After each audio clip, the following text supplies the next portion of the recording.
Bora começar o vídeo com aquele tradicional giro de notícias e a primeira informação é sobre Pablo Verratti, que não vive uma boa fase, mas segue como o maior artilheiro do futebol brasileiro em 2025. O atacante do Vasco soma 21 gols, contra 16 dos segundos colocados. Posição ocupada por Germancano do Fluminense, Giovani do São José, Neto do Confiança e Thiago Marques do CSA. Com 15 gols aparecem Anselmo Ramon do CRB, Bright White do Grêmio, Hulk do Atlético Mineiro e Caio Jorge do Cruzeiro. Agora te falar sobre o Galo. Você sabia que o negócio envolvendo a venda de Rubens para o Dinamo Moscou quase melou? Foram mais de 15 dias de tratativas com o time russo.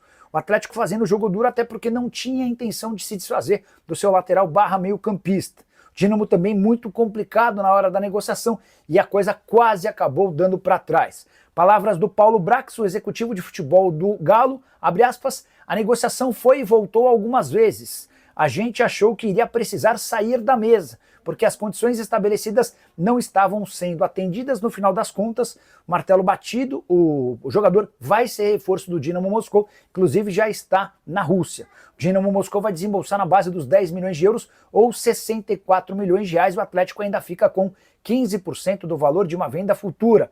Só para completar, Renier, novo reforço do Galo, tem previsão de desembarque para essa terça-feira, 22h45, no aeroporto de Confins, em Minas Gerais. Notícia sobre o novo investidor da SAF do Galo? A pergunta é do Matheus Souza. Matheus, na semana passada, surgiu a informação de que um bilionário boliviano, cuja fortuna estimada é de 11 bilhões de reais, de que esse cara estava disposto a colocar dinheiro no Galo. Eu mandei mensagem para uma pessoa bem próxima aos 4 R's, hoje já não são mais 4, são 3, né? Ricardo Guimarães, Rubens Menin e Rafael Menin. E uma pessoa próxima a eles garantiu que não existia nada. Sabe o que eu vou fazer? Eu vou mandar mensagem para um dos R's, tá? Essa pessoa costuma responder rápido.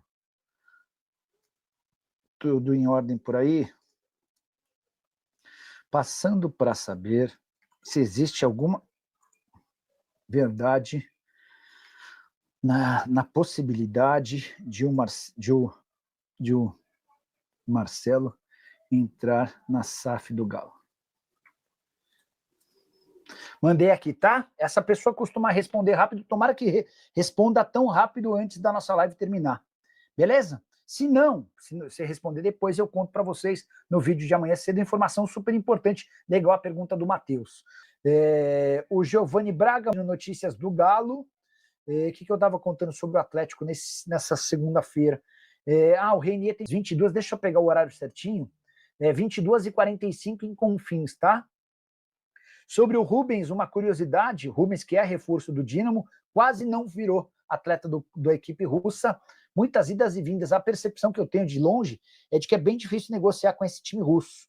Os clubes brasileiros, entre eles Flamengo e Atlético, sofreram bastante, tá bom? Quais seriam as condições de negócio do Renier e o salário do Galo? Vamos lá, Thiago, o Atlético não paga nada para ficar com o Renier, contrato longo, no mínimo até 2029, ele rescindiu o contrato lá no Real Madrid, em compensação, ou como uma compensação ao Real, o Atlético deixa 50% do valor de uma venda futura para a equipe espanhola. Vale lembrar que o Real Madrid havia comprado o Renier por 30 milhões de euros em 2019. Então era natural que, ao negociá-lo de graça, sem que o Renier tenha jogado uma única partida pelo time principal, o Real tivesse alguma compensação financeira. Não chega com salário astronômico, tá?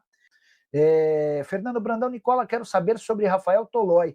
Fernando, a verdade é que ele tem sido oferecido para clubes brasileiros, depois de 10 anos na Atalanta, não renovou o contrato e gostaria de voltar ao Brasil, mas a percepção que se tem é de que os clubes brasileiros olham com algumas ressalvas, especialmente por conta da questão salarial. O Tolói pede próximo de 800 mil por mês. Nicola, por que você fala que a dívida do Galo é mais de 2 bi e que em Minas dizem que é bem menos, inclusive está no relatório? 4488, Marcelo aqui em pergunta. Marcelão, depende muito da forma como você observa o balanço do Galo.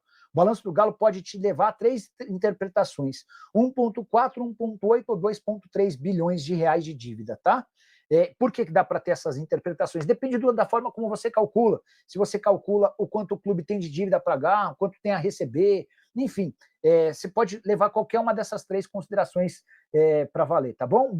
Será que Alexander pode ser titular, Romano? E aí, Edu? Pode ser titular o Alexander na vaga do Igor Gomes, por exemplo. Agora, se o Arana joga, Aí Tem que trazer o Scarpa pro meio. O Scarpa vai para a vaga do Igor Gomes. Lá na frente, na teoria e na prática tem sido assim, Coelho, Hulk e Rony. Mas o Biel fez um jogo muito bom contra o Bragantino. Enfim, quem ganha com isso é o Cuca. Ele ganha opções para começar, ele ganha opções para terminar o jogo, né? Porque no Atlético e Flamengo do Brasileiro, no Maracanã, em que o Flamengo... Fala quem fez gol. Gol do menino Ney, né? Mas voltando a falar do Galo, no Atlético e Flamengo do Campeonato Brasileiro, o grande problema do Atlético foi no segundo tempo não conseguir atacar mais. Foi. Porque a turma cansou, o Cuca olhava para o banco, ele não tinha peças com as características que precisava e a coisa ficou feia naquela reta final. Já no jogo seguinte já melhorou um pouco. Você já tinha o Alexander, por exemplo, para entrar, entrou bem. Acho que o Cuca, ele cometeu um equívoco, né, de escolha. Ele ficou mais preocupado com a bola aérea, que no segundo jogo não atrapalhou, e perdeu um lateral. Quando ele tira o Saravia, que sentiu uma entrada, uma pancada, ele tenta com o Lianco pela lateral e não deu certo, e o Flamengo cresceu por aquele lado. Agora, pro jogo da Arena, quarta-feira, ele tem Biel, ele tem Alexander, possivelmente ele tem Arana de volta. Ele ganha muitas opções. E quem ganha com isso é o Atlético, principalmente para uma segunda etapa. Não seria prematuro a volta do Arana, porque isso já aconteceu, por exemplo, no Clássico contra o Cruzeiro, e ele ficou de fora? Não sei. Eu acho que o Atlético não vai cometer o mesmo erro. O Arana, ele teve só um edema muscular. A expectativa é que ele fosse liberado já na semana passada. O Galo deu uma segurada nele aí para esse jogo. Agora, se o Cuca vai utilizar ou não, pelo tamanho desse duelo, o tempo que o Arana ficou fora 4 jogos, né? A última partida dele foi contra o Palmeiras e ele não jogou o jogo inteiro. Ele saiu no segundo tempo já reclamando de uma dor muscular que deu edema. Ele tinha jogado contra Bahia e Bucaramanga, né? Ele fez 2 jogos, o terceiro já teve a lesão. E aí o Galo teve mais 4, ele não participou. Eu tava fazendo um levantamento aqui, o Galo fez 40 jogos no ano, o Arana participou de 22. Então esse ano ele jogou mais ou menos metade dos jogos. Isso. E o Arana é um cara que é muito importante. Eu acho que se ele começar o jogo é porque ele tá bem fisicamente. O Atlético não vai cometer o mesmo erro que cometeu lá atrás, não. Agora eu tô com o Cláudio, eu tô muito curioso para saber o que o Cuca vai fazer. Porque a gente estava reclamando aqui, né, e o torcedor também, que o Atlético pós-mundial tava num marasmo danado. Mesmo time, não fazia nada. Contra o Flamengo ele já mexeu de uma forma diferente. O primeiro jogo, apesar da derrota, numa falha de bola aérea, o Atlético foi bem. O Atlético complicou as coisas do Flamengo. Aí no jogo do Campeonato Brasileiro, o Atlético complicou as coisas pro Flamengo. Ontem, o time que iniciou foi uma ideia 2-0 pro Santos nesse momento. Foi uma ideia muito legal que ele fez ontem com a entrada do time. Eu tô curioso para saber o que vai aprontar contra o Flamengo. O detalhe aí, né, Romano e Edu, que a gente pensando com a cabeça do treinador, né? Ele ontem preservou Hulk e Gabriel Menino, né? Foi. O Hulk a gente precisa discutir, que é titular do time. O Gabriel Menino, ele fez um bom jogo, né, Edu? O jogo de quinta. Fez. Jogou bem. E aí pode ser que ele já estava preparando o menino ou ele quis colocar o Alexander para ser titular. Essa é uma dúvida. Para jogar junto com o Alan Franco de uma vez. Ou ele pode jogar com os 3, né? Como disse o Edu, tira o Igor Gomes. Porque o Igor Gomes, o Cuca utilizou ele no jogo ele foi titular contra o Flamengo e ontem jogou quase o jogo todo também, né? Ele ficou muito tempo em campo ontem. Será que o Cuca já pensou? Talvez, coloca ele mais tempo porque no jogo seguinte ele não vai ser titular. Aí seria uma diferença, né? Porque o Galo poderia colocar o Alexander no lugar do Igor, que lá no Rio ele foi com o Igor, na teoria um time mais ofensivo até, né? Não sei se isso reflete muito. E agora o Saravia também preservado ontem, pra mim, pra jogar na quarta-feira. O Saravia pro mata-mata, pro jogo pesado, um jogo que o Atlético vai ter que se defender bem. O Saravia é melhor que o Natanael pra isso. Sim, ele é mais marcador. O Natanael é um cara que chega melhor à frente, né? A linha de fundo, um lateral que apoia melhor que o Saravia. Eu gostei muito do ataque do Atlético ontem. É claro que o Hulk é titular absoluto, não se discute isso. Mas o ataque do Galo ontem foi um ataque muito leve, né?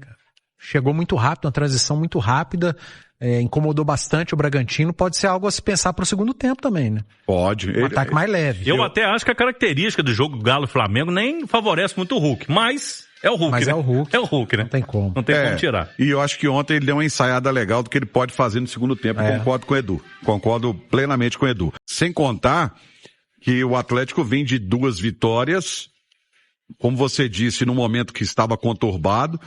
Isso muda o astral do jogador. E esse jogo especificamente, ô Edu, é aquele jogo que o jogador quer entrar com a faca entre os dentes, né? Todos, né, cara? O próprio torcedor, né? O Atlético como mandante, o torcedor vai pra arena com um espírito diferente, por exemplo, do que foi no final de semana, contra o Bragantino numa rodada de Campeonato Brasileiro, enfim. É um jogo muito especial, né? E a confiança que o Atlético adquiriu nesses últimos jogos, ela é fundamental, é um reforço a mais. O Galo era um time sem confiança, né? Mas depois da vitória nas penalidades, da classificação na Sul-Americana, um bom desempenho contra o Flamengo, apesar da derrota, a vitória na Copa do Brasil com o Atlético jogando bem de novo. Aí veio esse jogo contra o Bragantino. Galo jogou bem outra vez.